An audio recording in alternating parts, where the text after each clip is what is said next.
오늘 예배에 나오신 여러분 한 분 한 분들에게 하늘 은총이 임할 수 있기를 주의 이름으로 축복합니다.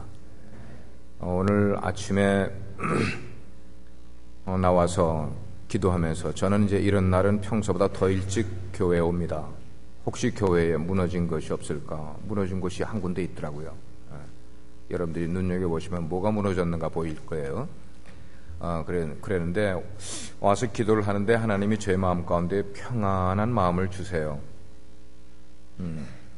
종아, 너는 예배를 평안한 모습으로 우리 성도들과 함께 그렇게 드리기를 원한다 하는 그런 마음을 저에게 주셔서 제가 참 격려가 되었습니다.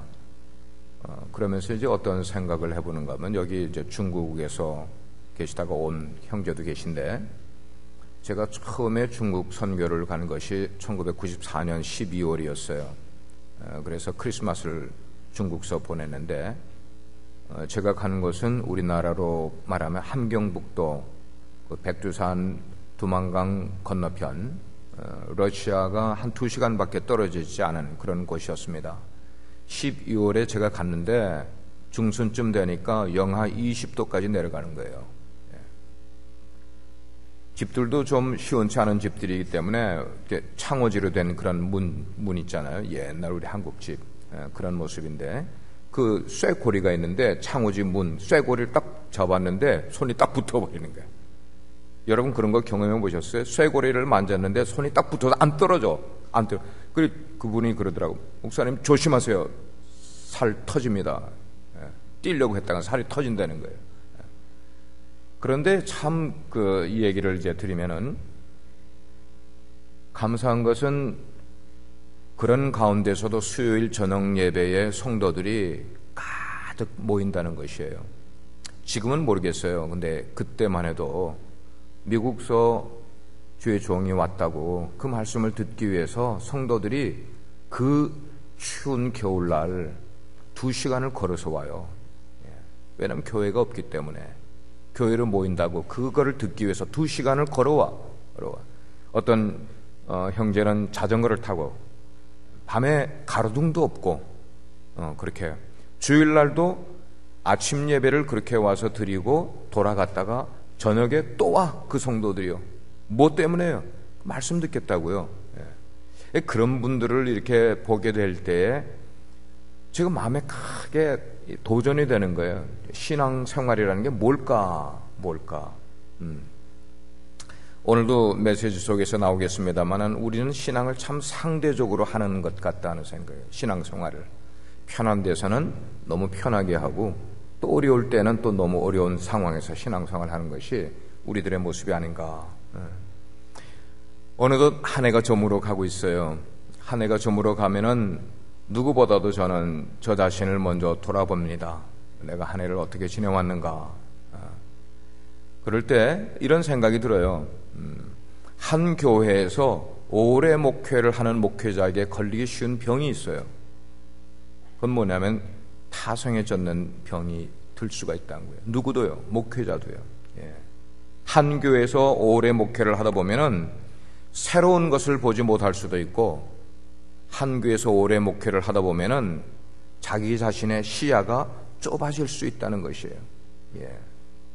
다행히 오늘날은 인터넷이 굉장히 발전되어서 지역에 구애받지 않고 인터넷을 통해 보게 되면은 교계 사정이나 세계 돌아가는 것들을 안방에서도 다 볼 수 있는 세대가 되었습니다만은 그럼에도 불구하고 역시 우리 인간의 삶이라는 것은 아는 것만으로 해결되는 것은 아닌 것 같다는 생각을 하게 됩니다. 연말을 맞으면서 아는 것만으로 해결되는 것은 아니다 하는 생각.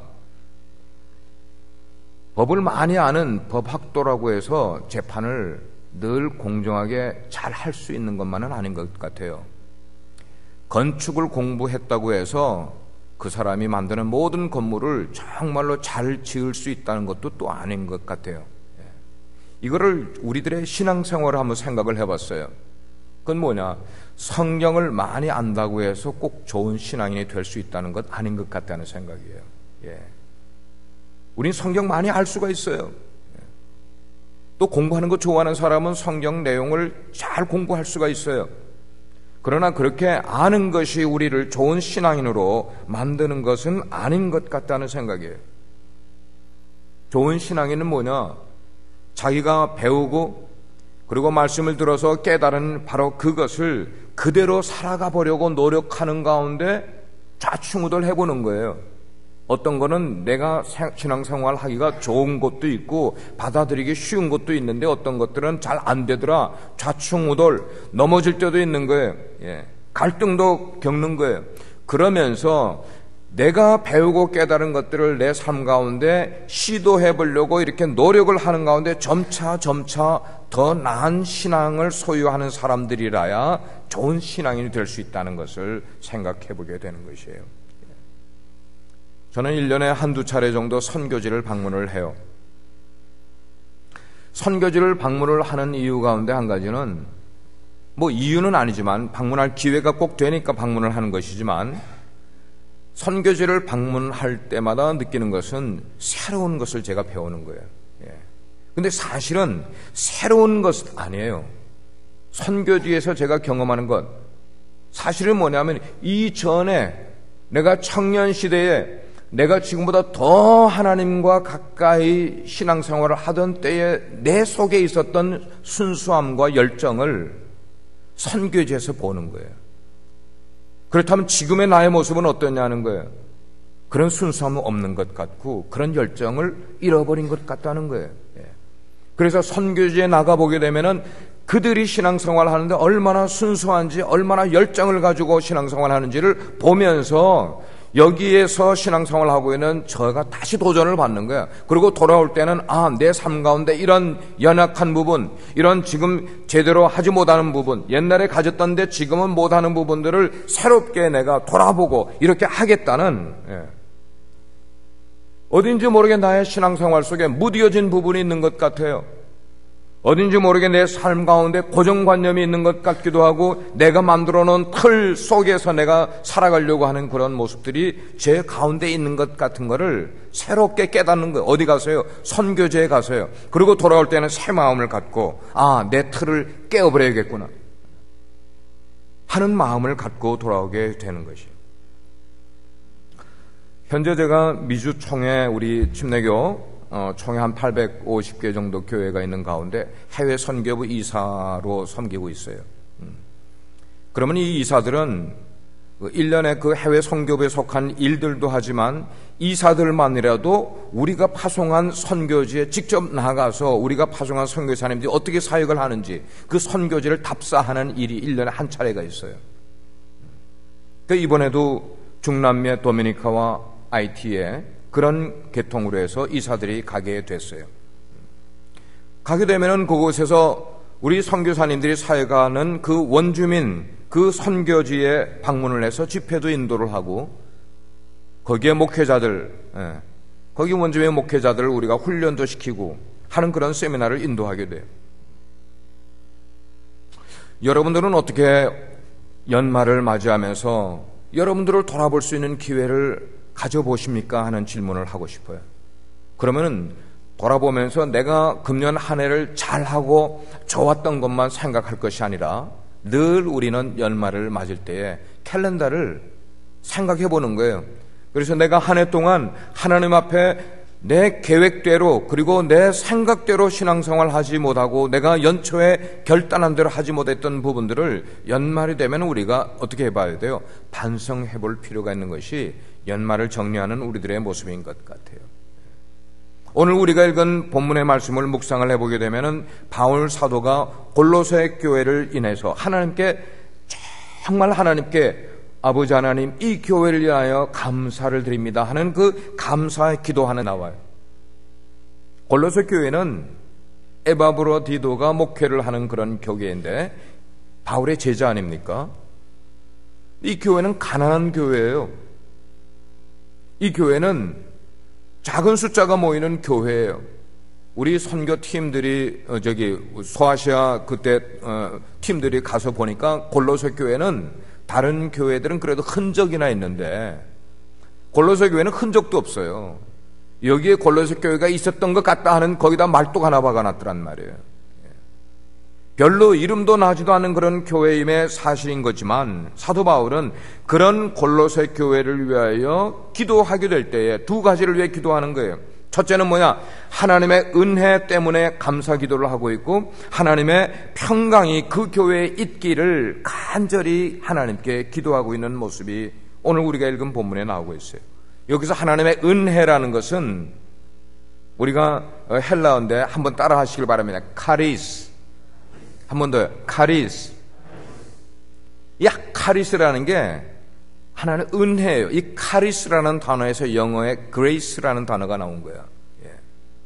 근데 이 카리스라는 것은 골로새 교회의 멤버, 성도들 한 사람 한 사람들이 예수 그리스도를 그들의 주님으로 영접을 함으로 하나님이 주시는 선물, 무슨 선물에 구원의 선물을 그들이 받았다는 것에 대해서 사도 바울이 골로새 교회를 인하여 은혜로 여기고 있는 것이에요. 두 번째로 평강이라는 것이 뭐냐 하는 거예요. 평강. 평강이라는 것은 우리들의 삶 가운데 내가 오늘 육신적으로 건강하면 평안이지만 그것만 아니라는 것이에요. 내 삶에 이루어지는 일들이 평탄하게 잘 이루어지면 그것도 평안일 수 있지만 그런 평안만을 지금 말하는 그런 내용이 아니라는 거예요. 좀 더 우리가 그 의미를 알려면 원어를 좀 봐야 되는데 히브리어에서는 평안이라는 말을 우리가 너무나 잘 아는 단어를 쓰고 있어요. 같이 한번 또 해보십시다. 샬롬. 다시 한번 샬롬. 이렇게 발음하면은 비슷해요. 샬롬. 여러분들이 유대인을 만나면은 샬롬 하고 인사하면 그들이 굉장히 좋아해요. 예. 헬라어로는 에이레네. 근데 이 평안이라는 것은 하나님이 베풀어 주시는 어떤 영적인 번영, spiritual prosperity, 영적인 번영이 골로새 교회 성도 너희들에게 함께 있는 것을 인하여 내가 하나님께 감사한다는 그런 표현을 지금 하고 있는 것이에요. 이사야 26장 3절 말씀에 보면은 이런 말씀이 있어요. 주께서 심지가 견고한 자를 평강의 평강으로 지키신다 그랬어요. 심지가 견고한 자를 평강에서 평강으로 지키신다. 이런 평강은 어느 때를 말하는가? 내 신앙이 다른 것 위에 서 있는 것 아니라 하나님의 말씀 위에 서 있는 것 때문에 흔들리지 않을 때가 이게 평안인 거예요. 내 신앙이 하나님의 말씀 위에 견고하게 세워져 있기 때문에 세상의 풍파가 어떻게 한다 할지라도 환경이 어떻게 된다 할지라도 때로는 내 환경이 정말로 나락에 떨어지는 것 같은 환경이 된다 할지라도 그것은 업앤다운이 있을 수 있는 것이기 때문에 하나님의 말씀을 붙들고 그 말씀 위에 견고히 서서 흔들리지 않는 바로 이것이 우리에게 주어지는 하나님의 평강이라는 것이에요. 여러분의 삶에 그런 평강이 있으십니까? 이런 것은 절대 평강이라고 이야기하는 것이에요. 그래서 건강하고 정말 좋은 교회는 이렇게 하나님의 은혜와 하나님의 평강이 충만한 교회가 그게 정말로 건강한 교회. 왜 그런 교회가 그렇게 될 수 있어요? 그 교회는 하나님의 말씀 위에 세워진 교회이기 때문에 믿으시면 아멘 하세요. 하나님의 말씀 위에 세워진 교회라면은 흔들리지 않는 거예요.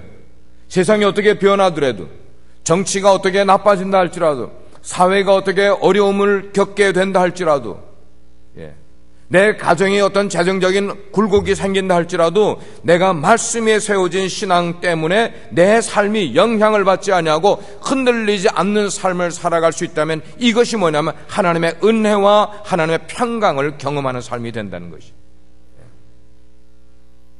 2013년 한 해를 생각하게 될 때에 참 세상의 정치가 얼마나 많이 혼돈스럽습니까? 사회가 얼마나 변화가 많이 일어나고 그 변화가 좋은 쪽으로의 변화보다는 더 나쁜 쪽으로의 변화가 일어나고 있는 이런 어지러운 가운데 우리 빛과 소금의 교회를 생각을 해봐요. 첫째는 저 자신을 생각해보고 빛과 소금의 교회. 우리 교회가 보니까 연초보다 연말이 숫자가 좀 줄었어요, 여러분. 데이터를 제가 다 내봐요. 그렇음에도 불구하고 이런 우리의 상황이 예전보다 좋지 않음에도 불구하고 그러나 우리 교회 내적으로는 하나님의 은혜와 하나님의 평강이 우리 가운데 그래도 있었던 것에 대해서 저는 하나님께 감사를 드렸어요. 여러분은 어떠세요? 또한 저는 우리 교회 멤버들 누구나가 하나님의 은혜를 여러분들이 정말 개인적으로 체험을 하면서 여러분의 신앙의 중심이 흔들리지 않는 그런 평강의 사람들이 될 수 있기를 축복하고 싶어요. 예. 여러분들이 예배에 나올 때 그런 하나님의 격려를 받으십니까? 그런 하나님이 주시는 평안을 여러분 가운데 가지고 돌아가십니까? 예. 오늘 본문을 보게 되면은 현재 사도 바울이 이렇게 골로새 교회에 하나님께 너희들을 생각할 때마다 나는 하나님의 은혜와 평강으로 인하여 감사의 기도를 드린다고 말하고 있는 사도 바울이 현재 어떤 위치에 있냐는 것이에요. 그는 로마의 깊은 감옥 속에서 우중충한 옥중에 갇혀 있으면서도 사도 바울에게 있어서 그 감옥에 앉아서 연금 생활을 하고 있음에도 불구하고 골로새 교회 너희들을 생각을 하면은 내 마음이 기쁨으로 가득 채워지지 않을 수가 없다는 이 기쁨, 이 모습이 어디에서 나온 것이냐는 것이, 무엇 때문에 사도 바울은 골로새를 생각하기만 하면은 바울의 마음이 그토록이나 기쁨으로 가득 채워질 수 있는 그게 뭐냐는 것이, 그것을 오늘 말씀 가운데서 사도 바울이 그런 기쁨을 가질 수 있었던 것은 그 교회가 가지고 있었던 세 가지의 덕 때문에, 세 가지의 덕, 그것 때문에 사도 바울이 기뻐했다는 것이에요. 저는 우리 빛과 소금의 교회가 금년 이제 연말을 맞이하면서 우리 교회가 그런 사도 바울의 기쁨을 가졌던 골로새 교회의 그 세 가지의 덕을 소유하는 교회가 된다면은 우리 교회도 기쁨을 얻을 수 있는, 하나님의 은혜를 얻을 수 있는 교회가 될 수 있다고 믿습니다. 첫째는 골로새 교회의 성도들의 믿음의 덕 때문이라 그랬어요. 믿음의 덕 때문이라. 바울은 골로새 교회 성도들이 믿음 위에 서 있다는 소문을 사람들에게, 자기가 감옥에 있으면서 자기를 문안 오는 사람들에게 물어볼 때에 골로새 교회가 믿음 위에 서 있는 교회라는 것을, 왜 이 표현이 뭐냐면은 골로새 교회에 슬그머니 이단들이 들어오는 거예요. 이단들이 들어와서 교회를 어지럽히는 그런 문제가 있음에도 불구하고 그들이 흔들리지 않는 이유는 뭔가 하면 믿음의 덕 위에 세워진 교회이기 때문에, 믿음 위에 세워져 있기 때문에. 4절 보니까 그랬어요. 이는 그리스도 안에 너희의 믿음과 라고 이야기하는 거예요. 그리스도 안에, 그리스도 안에, in Christ라는 거예요. 그리스도 예수 안에 있단 말은 예수 그리스도에게 꼭 붙어있는, 예수 그리스도에게 꼭 붙들려 있는 그런 상태를 의미를 하는 것이죠. 우리가 흔히 쓰는 말 가운데 그 사람은 뭐라고 하더라도 그 사람은 내 손 안에 있어, 이런 표현을 우리가 때때로 할 때가 있어요. 그 사람이 아무리 활동 영역을 넓혀가고 재산이 불어나고 사회적인 명성을 쌓아간다 할지라도 역시 결국은 그 사람은 내 손 안에 있어 라는 표현을 하는 것과 같은 의미예요. 같은 의미예요. 사랑하는 여러분들이요, 여러분들이 1년 동안 각자가 여러분이 이 모양 저 모양대로 살아가려고 애를 많이 쓰셨어요. 어떤 분은 내 인생을 성공으로 이끌어 가려고 애를 쓴 분들도 계실 거예요. 이 모양 저 모양으로 애를 쓰며 노력을 해오셨어요. 그러나 이 표현대로 우리가 생각해 본다면은, 우리가 아무리 내 힘으로 내 노력으로 내가 성공하는 인생을 만들어 가려고 애를 썼음에도 불구하고 우리 인생은 하나님 앞에서 볼 때에 뛰어봐야 뭐라고요? 벼룩이라는 얘기예요. 우리 인생은 뛰어봐야 벼룩이라는 것이에요. 우리 인생의 활동 반경을 아무리 넓혀가고 내가 공부를 많이 하고 지식을 더 쌓아가서 사회적인 명성을 쌓는다든지 세상의 어떤 스테이러스를 얻는다 할지라도 이것은 하나님 편에서 볼 때, 아니 하나님의 손을 벗어난 인생이 되면은 우리는 아무 쓸모가 없는 인생이 될 수 있다는 것이에요. 하나님의 손을 벗어난 인생, 그걸 인정하며 살아가는 것이 그리스도 안에 살아가는 믿음이라는 것이에요. 선교지 얘기를 또 한 가지 하겠어요. 한 10여 년 됐어요. 한 10여 년 전에, 한 12년 정도 된 것 같아요. 북경에 어느 한 식당을 들어가게 됐어요. 안내를 받아서 제가 식당으로 들어가서 밥을 먹으러 들어간 게 아닙니다. 그 안내, 식당에서 딱 만난 그분을 만나서 제가 그분의 인도를 따라 들어가는데, 옛날에 우리 독립군들이 상해에서 독립운동을 할 때 이 식당에서 만나면은, 여러분들 드라마 같은 거 보셔서 아시겠는지 모르겠어요. 길이 그냥 꼬불꼬불 한참 들어가요. 예. 근데 분명히 식당 문을 들어갔는데 안내원이 저를 인도를 하는데 이리로 꼬부라지고 저리로 꼬부라지고 해가지고 아무도 없는 한쪽 저 깊은 구석에 있는 방으로 저를 인도하는 거예요. 그 방을 열고 문을 열고 들어가서 깜짝 놀랐어요. 이게 도대체 식당 아닌가 할 정도로 그 안에는 좀 희미한 형광등 불빛 아래서 눈이 반짝반짝 빛나는 조선족 지하교회 리더들이, 지도자들이 거기에 33명이 모여서 제가 오기를 기다리고 있는 거예요. 그래서 그들 앞에 서서 제가 이제 말씀을 준비한 것을 가지고 가는 거예요. 그들 가운데는 물론 이분들이 대다수 북경에 계신 분들이 아니고 저기 길림성에, 북경은 다른 성이에요. 길림성에서 이렇게 사역을 하던 사람들로 북경을 한 번도 가보지 못한 사람들이에요. 거기서 태어나서 살아가면서도요. 그분들을 북경에서 베이징 썸밋이라는 그런 타이틀을 가지면서 해서 그들에게 리더십 트레이닝을 하는 가운데 세계를 넓게 볼 수 있는 시야를 만들어주기 위해서 우리가 경비를 다 들여서 33시간 기차를 타고 와서 그들이 거기에 지금 모여 있는 거예요. 예. 그들 가운데는 여러 명을 제가 이미 가르쳐서 지금 교회의 지도자가 된 사람들, 그런 분들도 거기서 몇 분을 보게 됐어요. 그들이 앉아있는 책상은 책상이 아니야. 그냥 널빤지를 이렇게 해가지고 널빤지 밑에다가 나무를 이렇게 만들어서 앞에 세워놓고 의자도 옛날 우리가 수십 년 전에 옛날에 만화방을 가면은 그 만화방에 의자가 있어요. 널빤지 하나에다가 밑에다가 이렇게 해가지고 그냥 앉아서 잘못 앉으면 뒤로 뜩 넘어가는 그런 의자. 거기에 앉아서 그런 책상을 만들어 놓고 그것도 사제로 만들었어요. 나무로, 임시로. 거기에 앉아서 그들이 하나님의 말씀을 듣겠다고 모여있는 모습을 보게 될 때 제 마음이 뭉클해지는 거예요. 뭉클해지는 거예요.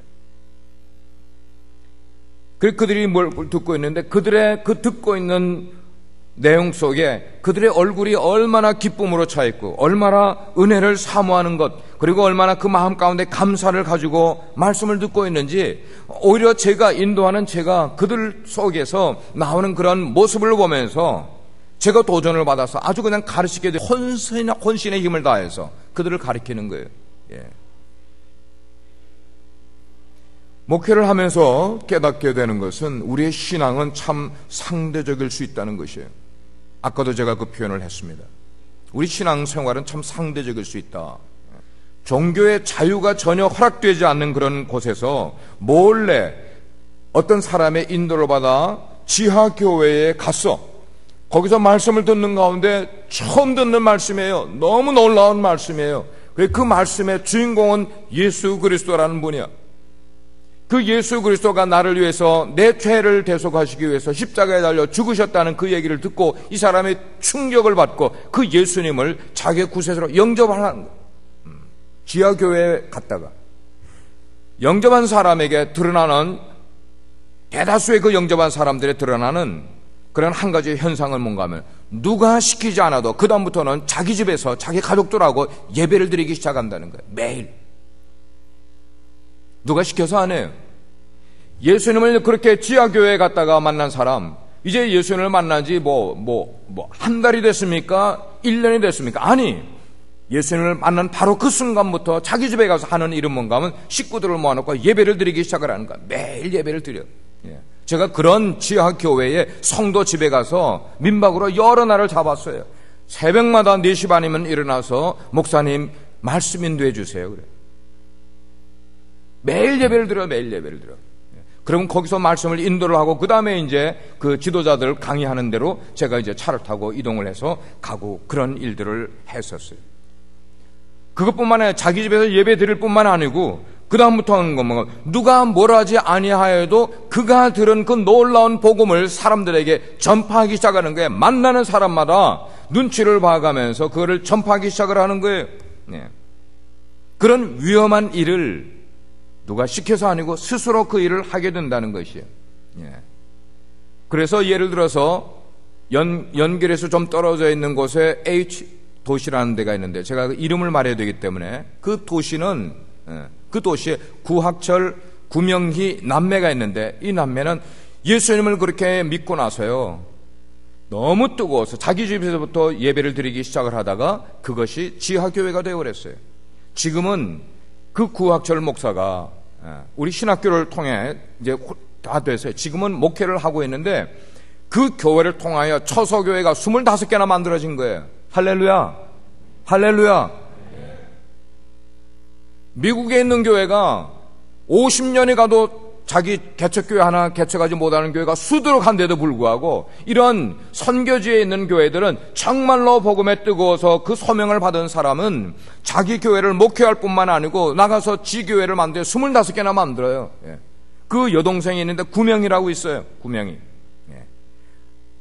한족어를 얼마나 잘 쓰는지, 이 사람은 자기가 처녀 때부터 지금까지 한족 신학교를 만들어가지고 한족 신학교를 인도하고 있어요. 여성인데. 하나님이 그를 얼마나 사용하는지 몰라요. 제가 언젠가 한번 거기 가서 강의를 하고, 우리 김도준 목사님도 거기 가셨더랬어요. 중국 사방에서 그 한쪽 귀퉁이에 있는 거기에 이 구명희 전도사가 인도하는 그 신학교에 공부하러 청년들이요, 20대, 10대 청년들이 중국 각지에서 모여들어서 한 15명에서 20명 정도가 거기서 합숙하면서 8개월 동안 훈련을 받는다는 거예요. 복음의 힘이 흘러넘치게 되니까 저절로 그들 속에서 재생산이 막 이어지는 거예요. 중국은 이렇게 해서 모택동이 공산당을 시작을 하게 될 때는 700만 밖에 되지 않았던 성도들이 공산당이 끝나면서 자유화가 되는데 뚜껑을 열어보니까 그동안에 7천만 명의 그리스도인으로 변해버린 거예요. 우린 서프라이즈도 별로 안 하잖아요. 700만 명에 7천만 명으로 지금은 1억이 된다고 그래요. 중국에. 집계가 안 돼. 사랑하는 여러분, 한번 생각해 보시기를 바랍니다. 자유가 제한되어 있는 그런 나라에 살고 있으면서 그들이 왜 그냥 먹고 사는 것도 어려운데 자유를 잃어버릴 가능성도 있고 감옥에 들어갈 가능성도 있는데도 불구하고 왜 무엇 때문에 그 위험한 일들을 스스로 만들어 한단 말입니까? 우리로서는 이해가 안 돼. 그런 상황에 처해 있지 않으니까. 그걸 다시 초대교회로 가져가서 골로새 교회 성도들로 볼 때에 분명히 그 초대교회에 있었던 그런 성도들을 보게 되면 그들의 눈앞에서 자기의 스승이던 예수 그리스도가 십자가에 달려 죽는 걸 봤어요. 십자가에 무참히 달려 죽었어요. 그런데 3일이 지났을 때에 그 양반이 도로 살아난 것을 그들이 봤단 말이에요. 도로 살아난 것을 봤어. 그 살아난 것을 본, 목격한 바로 그 순간에 그들이 어떻게 됐을까라는 거예요. 그들이 어떻게 됐을까? 저는 표현하기를 그들의 머리가 돌아버렸다고 생각해요. 일상적으로 그들이 생각하던, 일상적으로 신앙생활하던 모든 것들이 확 변해버린 거예요. They became crazy. 미쳐버렸어요. 뭐에 미쳐버렸어요? 예수라는 분에게 미쳐버린 거예요. 그런 일을 겪은 후로는 자기들이 이제부터는 우리가 봤으니까 이제는 우리가 믿다가 아니면 우리가 복음을 전파하다가 우리가 붙들려 가서 때로는 순교도 당할 수가 있고 어쩌면은 감옥에 갇힐 상황이 된다 할지라도 자기들 속에 있는 그 부활신앙이 너무 강하니까, 그리고 그 부활신앙이 자기들의 마음을 가득 사로잡고 있으니까 이제는 순교당하는 것이나 감옥에 가는 것 전혀 두려워하지 않는 그리스도인들로 변하게 된 사건이 일어나게 됐다는 것이죠. 골로새 교회 성도들은 바로 그러한 믿음의 덕을 가지고 있었다는 것이에요. 이 말씀을 전하는 저는 우리가 비록 핍박이 있는 그런 상황 속에 살고 있지는 않다 할지라도 그럼에도 불구하고 핍박과 순교를 두려워하지 않을 수 있는, 그 말은 우리의 상황 여하에 따라 우리의 신앙이 굴곡을 가질 수 있는 그런 것이 아닌 믿음의 덕을 가진 교회가 되기를 주의 이름으로 축원합니다. 그런 필요한 것이 두 번째로 바울이 골로새 교회를 인하여 감사하는 이유는 뭐냐? 그 교회가 가진 소망의 덕 때문이라는 것이에요. 소망의 덕.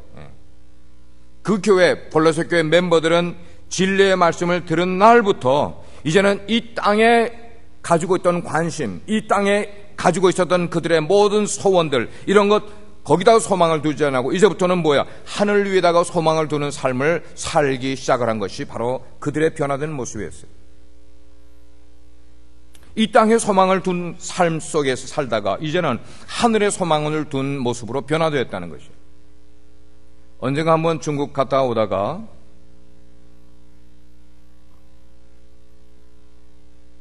인천 중심가에 있는 함께하는 교회라는 교회에서 집회를 3일 동안 한 적이 있어요. 주일 저녁부터 시작해서 월, 화, 수까지 9번을 설교를 했어요. 새벽, 오전, 저녁, 새벽, 오전, 저녁. 깜짝 놀랐어요, 저는. 9번 해달라는 말에. 미국으로 생각을 하면은 3번 혹은 4번 설교하면 될 거를 거기는 9번. 근데 그 교회 목사님, 담임하는 목사님은 대학생 때 예수님을 바로 영접한 순간 자기 인생을 하나님께 헌신하기로 작정을 하고 그 다음에 쭉 밟아서 신학을 공부를 하고 그랬던 분이셨어요. 그리고 이 분이 사역을 누구를 대상으로 사역을 하는가 하면은 보육원, 보육원. 우리로 말하면 어디예요? 지금 우리가 이해하기 쉬운 거 고아원이에요. 고아원에 있는 청소년들을 대상으로 사역을 특수 목회를 하는 거예요. 근데 고아원의 규율상 18살이 넘으면은 고아원을 떠나야 돼. 보육원을 떠나야 돼. 이젠 네가 갈 길을 내 스스로 가라는 거예요. 근데 이제는 그렇게 떠나는 아이들을 하나씩 둘씩 그냥 세상으로 내버려 둘 수가 없으니까 결국은 이제 이 목사님이 그 보육원 출신 아이들, 청소년 18살 넘는 아이들을 데리고 나와서 교회를 시작을 했어요. 그 교회 이름이 함께하는 교회예요. 특수목회죠. 지금은 이제 한 3년 전인가 방문을 해보니까 수요일 저녁에 가봤었는데 이제는 일반인들도 많이 들어와서 예배를 잘 드리고 있는 그런 모습이었었습니다. 그 교회의 특징이 뭐냐면은 그 교회의 성도들은 하나같이 다 헌신과 열정이 뛰어난 그런 교회였다는 것이, 남다른 교회였다는 것이. 찬송을 불러도 보통 열정을 가지고 부르는 게 아니었어요. 물론 거기 거의 다 청년들이었어요, 보니까.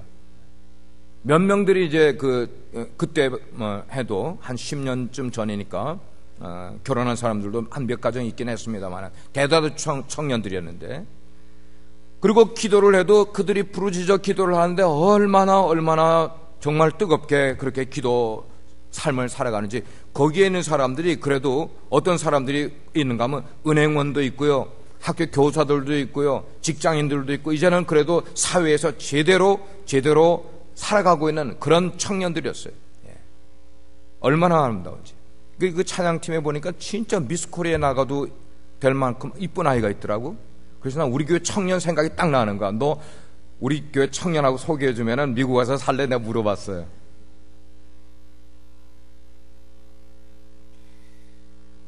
근데 이분들이 예배를 드리는데 그렇게 열정을 가지고 그렇게 뜨겁게 하나님을 경배하는 모습이 감동적이었어요. 그래서 제가 설교단에 이제 여기 앉아서 그 찬송하는 모습을 보면서 제가 눈물을 흘렸어요. 첫 예배 때. 강사로 간 제가요, 그게 그 예배 드리는 모습을 보면 제가 눈물을 흘렸어요. 너무나 제 마음에 감동이 와가지고. 첫날 저녁 예배 드리기 전에 저녁 식사를 식당에 가서 하게 되는데, 목사님 내외분하고 저하고 그 한 청년 자매가 나왔어요. 식사를 대접하겠다고. 근데 그 식사를 대접하는 그 자매가 알고 보니까 그 교회의 피아노 반주자였어요. 그래서 제가 물어봤어요. 청년은, 자매님은 무슨 일을 하냐고 물어봤어요. 그러니까 중등학교 교사예요 라고 또박또박하게 이야기를 하는 거예요. 중학교 교사예요, 교사. 근데 고아 출신이라고, 보육원 출신이라는 거예요. 그 자매가 새벽 예배에 나와서, 부흥의 기간 동안에 새벽 예배에 나와서 피아노 반주를 하고 새벽 예배 끝나면 곧바로 어디를 가요? 학교로 가는 거야. 중학교로 가서 가르치고 저녁에 또 와서 저녁 집회에 피아노 반주를 하고 그렇게 하더라고요. 근데 화요일 날 오후에 그 목사님 목양실에 앉아 있는데 대화를 하고 있는데 교회 벨이 울려가지고 나가보니까 배달이 왔어. 근데 배달이 왔는데 뭐가 배달이 왔냐니까 피아노가 새 피아노가 들어오고 있는 거예요. 큰 짐 그걸 해가지고 피아노가 들어오고 있어. 그래서 이 목사님에게 이 피아노가 웬 거냐고 이렇게 제가 물어봤더니 어제 저녁 목사님께 식사 대접을 했던 그 자매 있죠, 우리 교회 반주자. 그 자매가 고아 출신인데도 불구하고 천어로 학교 교사 역할을 하면서 꼬박꼬박 동안 자기 결혼 비용을 위해서 모아두었던 저금 통장이 있는데 어제 저녁에 말씀의 은혜를 받고 오늘 당장 피아노 가게에 가서 피아노를 교회에 새 피아노를 들여놓는다고 가지고 왔다는 거예요. 뭐 가정을 가지고 뭐 이렇게 누리고 살다가 여유가 있어서 한 게 아니라 자기가 시집 가려고 중학교 교사를 하면서 한두 번 모아놨던 그 저금 통장을 다 털어가지고 교회 피아노 들여놓은 거예요 지금. 그게 지금 오후에 바로 그 다음날 들어오고 있는 거예요. 그런 얘기를 듣는데 제 마음에 감동이 안 오겠어요? 뭉클하는 거죠. 뭉클하는 거예요. 예. 이 청년이 헌물을 그렇게 주님께 드리게 될 때 주님이 얼마나 기뻐하실까. 저는 딱 느끼는 게 뭔가 하면 주님께 가지고 나와서 자기 옥합을 깨뜨려서 주님의 머리에 발랐던 마리아가 생각이 나는 거예요. 성경에 나온 대로 과부가 동전 한 입 그거를 성전에 가지고 가서 자기의 전 재산을 드리는 바로 그 생각이 막 드는 거예요. 예. 여러분 일반 청년들 같으면 한국의 청년들 뭐 하겠어요? 남자들이고 여자들이고요. 자기 놀고 싶은 거 다 놀고 아닙니까? 자기 생활의 여유가 되면은 그 자기 옷 사 입는데 바쁘고 뭐 하는 게 바쁘고 그거 다 쓸 건 아니냐고. 뭐 술 마시러 다니고 뭐 디스코텍 다니고. 예, 얼마나 지금 향락 문화가 발전한 한국인데 말이죠. 그런 가운데서 어찌 이렇게 아름다운 신앙의 간증들이 나오고 있는지, 그것도 어떤 사람들로 구성된 교회예요? 고아 출신들로 구성된 청년들 속에서 이런 아름다운 간증들이 나올 수 있단 말이냐는 것이죠. 이 교회가 그렇게 아름다운 신앙의 덕을 갖춘 것은 그들의 가치관 속에 있다는 거예요. 가치관 속에. 여러분 가치관이 뭔지 아시죠?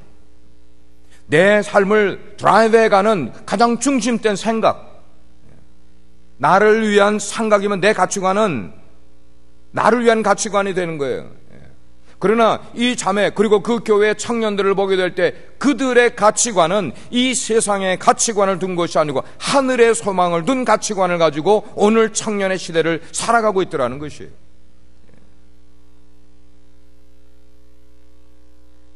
사도 바울이 골로새 교회를 생각을 할 때 기뻐하는 세 번째 이유는 뭐냐면 그 교회가 행하고 있는 사랑의 덕 때문이라는 것입니다. 4절은 그것을 이렇게 표현하고 있어요. 모든 성도에 대한 사랑이라고 표현을 하고 있네요. 그들이 서로를 사랑을 하는데, 사랑을 주고받고 이렇게 하는데, 그 교회가 아까도 처음에 제가 표현했지만 가난한 교회예요. 가난한 교회. 부자들도 없는 그런 교회. 그런 어려운 가운데 있으면서도 자기보다 더 어려운 사람들을 배려할 줄 알고 도와줄 수 있는, 그러면서 서로 섬기는 그런 모습을 보게 되니까 사도 바울의 마음 가운데 얼마나 기쁨이 있는지 몰라. 이게 뭐예요? 말씀이 그들의 삶 가운데 실천되어 가고 있는, 그대로 살아가고 있는 그런 모습이 골로새 교회의 모습 가운데 있게 되더라는 거예요. 그들이 이렇게 서로 사랑하는 까닭이 뭐예요? 신앙을 성경 지식으로 배운 것이 아니라 예수 그리스도 행한 그 모습을 말씀 그대로 하나님의 사랑과 하나님의 은혜로 직접 체험하고 그들의 삶 가운데도 체험적으로 살아가고 있기 때문이라는 것이. 그 당시에는 특별히 예수 믿는 것 때문에 어려움을 당하는 성도들이 참 많이 있었어요. 어떤 사람은 자기 직장이 있는데 예수 믿는 것 때문에 괜히 실직 다니는 거야. 너 더 이상 직장 다니지 마. 예수 믿는 것 때문에. 어떤 사람은 자기 가정에서 가문의 수치야 예수를 믿는다면은 너희는 우리 가문에서 떠나가 주면 좋겠어. 가족 가운데서 축출당한 사람도 있어요. 어떤 사람은 그 예수 믿는 것 때문에 감옥에 투옥되는 경우도 있고, 더 심하게는 예수 믿는 것 때문에 십자가에 달려 화형당하는 상황도 그들에게 있어지는 그런 상황이었어요. 그러면 예수 믿는다는 건 뭐냐는 것이에요. 예수 믿는다는 건 뭘까? 그것은 우리의 어떤 내 삶도 내놓을 수 있고, 어쩌면 내 목숨도 내놓아야 되는 그런 어려운 때에 그런 일들을 시행하는 끈끈한 사랑이 그 예수 믿는 사람들 속에 있게 될 때에, 그래서 서로 도우려고 하고 그런 사랑의 모습들이 나타나게 될 때에 그 모습에 감명을 받은 사람들로 인해서 예수 믿는 사람들은 저렇게 사는가 보다. 예수 믿는 사람들은 시기하지도 아니하고, 예수 믿는 사람은 자기 이익 체리지도 아니하고, 예수 믿는 사람은 저렇게 손해보는 삶을 살아가는가 보다 라고 생각하게 되면은 복음이 저절로 전파되는 일이 연결이 된다는 거예요. 그런 사랑이 성도를 살리게 됩니다. 그런 사랑이 교회를 일으키게 되는 것이, 그런 사랑이 예수 그리스도의 복음의 전파가, 복음을 전파하는 통로가 되는 것이 바로 그런 사랑이 있게 될 때 그렇습니다. 예수 믿는 공동체 속에 사랑의 소문이 퍼지게 되면 복음은 입술로 구태여 전하지 아니하여도 저절로 전파되는 것이, 그것이. 그래서 저는 하나님께 이 골로새 교회를 생각하면서 이 메시지를 보면서 이렇게 기도를 해요. 주님, 우리 빛과 소금의 교회가 바로 그렇게 예수 그리스도의 사랑이 우리 가운데 있어서 우리가 서로가 서로를 배려할 줄 알고 그렇게 사랑하는 그런 지체들이 되게 해주십시오. 아무도 아멘 안 해. 제가 기도했는데. 제가 그렇게 기도한단 말이에요. 우리 속에 진정 그런 사랑이 좀 생기자. 자, 이렇게 해서 오늘은 선교지에 대한 간증도 몇 가지 끄집어 와봤고, 제가 경험했던 다른 교회의 상황들도 제가 가지고 와서 우리 교회도 이제 내년부터는 바로 이런 세 가지의 덕이 있는 그런 교회가 되면은, 주여 이런 교회가 되게 해 주옵소서. 주여 이런 교회가 되게 해 주옵소서. 여러분, 신앙생활 하는 거 앞에 한 단어를 붙이면 이왕 신앙생활 하는 거예요. 여러분, 이왕 신앙생활 하는데, 이왕 주일날 시간을 내서 예배 나오고 이왕 말씀을 듣고 있다면은 우리가 주님의 은혜를 받아야 되지 않겠냐는 거예요. 아멘?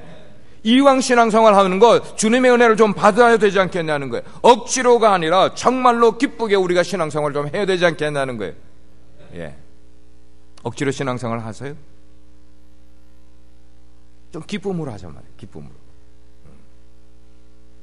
내가 내 거 다 챙기면서 하려고 하다가는요, 내 거 조금 쓰는 거 아까워하면서 하려고 하다가는 고춧가루 한 숟가락도 못 준다니까요. 아까워하려면.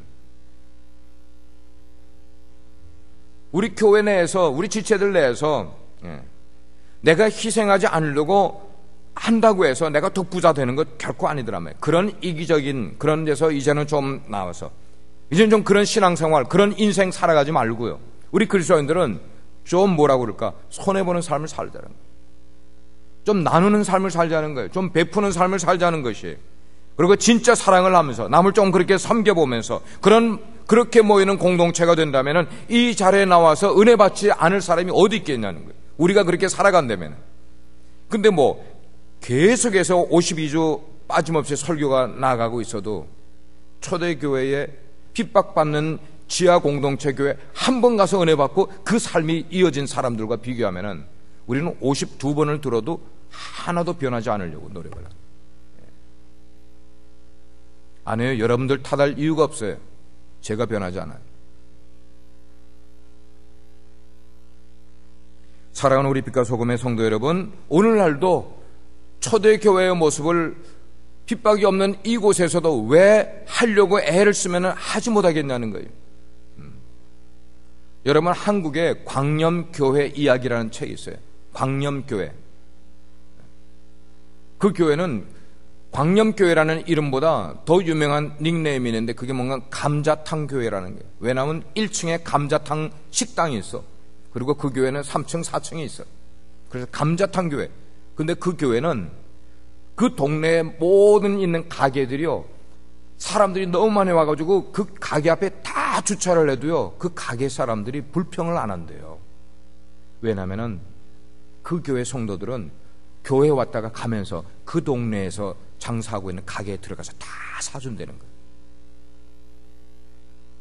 그리고 때가 되면은 나와서 다 거리 청소해주고, 빗자루 들고 나와서 다 청소해주고. 3층, 4층에 있는 교회가, 세계에 재난이 나면은 제1호로 뛰어가는 교회가 그 광염교회라는 거예요. 대한민국에서 구호팀이 파견 나가기 전에 나가보니까 대한민국 정부팀이 나가보니까 어떤 한국 사람들이 나와서 벌써 하고 있더래. 어디서 IT에 지진이 나가지고 대한민국에서 사람을 보냈더니 한국 사람들이 하고 있더래. 알아보니까 광염교회 성도들이 하고 있더래. 그들이 직업이 없어서요? 그들이 사업을 경영하는 사람들이 아니기 때문에? 아니요, 다 하고 있어요. 근데 살아가고 있어요. What's the difference? 뭐가 다르죠? 이제 2013년 며칠 남지 않았어요.